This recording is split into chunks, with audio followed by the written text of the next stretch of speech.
दोस्तों, साल 2024 की धनतेरस की डेट को लेकर बहुत ही लोग कंफ्यूजन की स्थिति में थे कि 29 को है या 30 को है धनतेरस। तो यह बात साफ हो चुकी है कि धनतेरस दिवाली से 2 दिन पहले यानी कि 29 अक्टूबर के दिन ही होगा और 2 दिन के बाद दिवाली का पर्व यानी कि 31 अक्टूबर को दिवाली का पर्व मनाया जाएगा और लक्ष्मी जी की पूजा अर्चना विधि विधान पूर्वक रात को की जाएगी।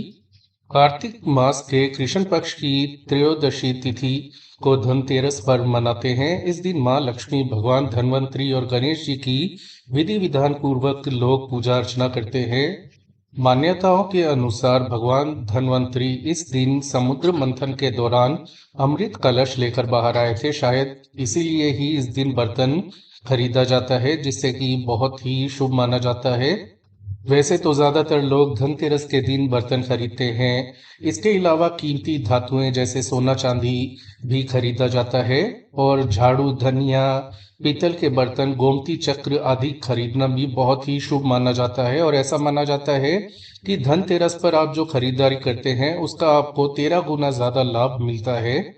लेकिन आपको ये नहीं पता होगा कि धनतेरस के दिन नमक खरीदना बहुत ही शुभ माना जाता है और इस दिन यदि आप अपनी जो मेहनत की कमाई से नमक खरीदते हैं तो धनतेरस के दिन खरीदा गया नमक आपको सालों साल बहुत ही अच्छे शुभ फल देता है। तो आपको ये पता होना चाहिए कि बस आपको मेहनत की कमाई से, किसी से कर्ज लेकर नहीं नमक खरीदना या किसी से उधार लेकर या किसी भी गलत कमाई के पैसों से नमक आपको नहीं खरीदना।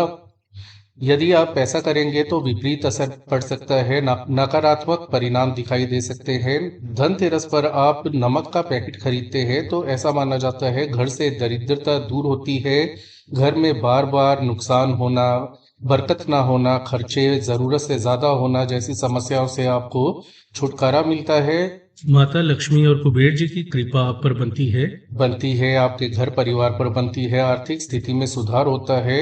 ऐसे में धन प्राप्ति के रास्ते खुलते हैं। नमक खरीदते समय आपको, जैसा कि हमने बताया, मेहनत के पैसों से, खुद के पैसों से आपको नमक खरीदना है। और ऐसा जो नमक होता है, यदि आप ऐसे नमक का धनतेरस पे जो आपने खरीदा है उसका सेवन करते हैं तो ऐसा भी माना जाता है कि इस नमक में रोग निवारक गुण भी आ जाते हैं, जिससे कि किसी प्रकार का रोग, कष्ट, बीमारी है, शारीरिक या मानसिक बीमारी है, उससे छुटकारा मिलता है। घर में सुख शांति का वास बनना शुरू हो जाता है। धनतेरस के दिन आपको कुछ नमक के उपाय भी जरूर करने चाहिए, जैसे कि यदि घर में बहुत ज्यादा कलेश रहता है, लड़ाई झगड़े रहते हैं परिवार के सदस्यों के बीच में, तो जब आप घर में पोछा लगाएं तो जो नमक आपने धनतेरस पर खरीदा है उससे पोछे वाले पानी के अंदर थोड़ा थोड़ा डालें और घर में पोछा लगाएं। ऐसा करने से नकारात्मक ऊर्जा घर से दूर होती है और लड़ाई झगड़े, गृह क्लेश की समस्या खत्म होती है। परिवार में आर्थिक तंगी रहती है, बरकत नहीं होती, हमेशा ही धन की कमी बनी रहती है। तो ऐसे में कांच की कटोरी में नमक डालें आप, और इस कटोरी को, जो नमक वाली कांच की कटोरी है, उसे घर के उत्तर पूर्व दिशा में या कोने में रख दें। ऐसा करने से घर में आर्थिक स्थिति में सुधार होता है, धन दौलत की कमी नहीं आती, घर में बरकत होने लगती है और अनावश्यक खर्चों पर लगाम लगती है।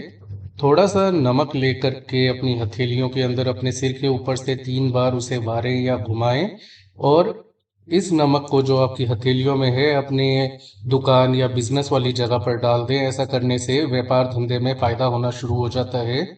धनतेरस पर खरीदे गए नमक को खाना बनाने में इस्तेमाल करें, जैसा कि हमने पहले बताया। ऐसा करने से रोग निवारण होता है, किसी भी प्रकार का शारीरिक कष्ट होता है वह दूर होता है, धन धान्य की घर में कमी नहीं होती, सफलता के द्वार खुलते हैं, भाग्य उदय होने लगता है, जिससे कि आपको जीवन में बहुत अच्छे परिणाम मिलने शुरू हो जाते हैं। तो इस धनतेरस पर नमक जरूर खरीदें और जो हमने उपाय बताए हैं वो भी करें। धनतेरस और दिवाली की आप सभी को हार्दिक शुभकामनाएं। माता लक्ष्मी की कृपा आप सब पर बने। और आज के लिए इतना ही, धन्यवाद।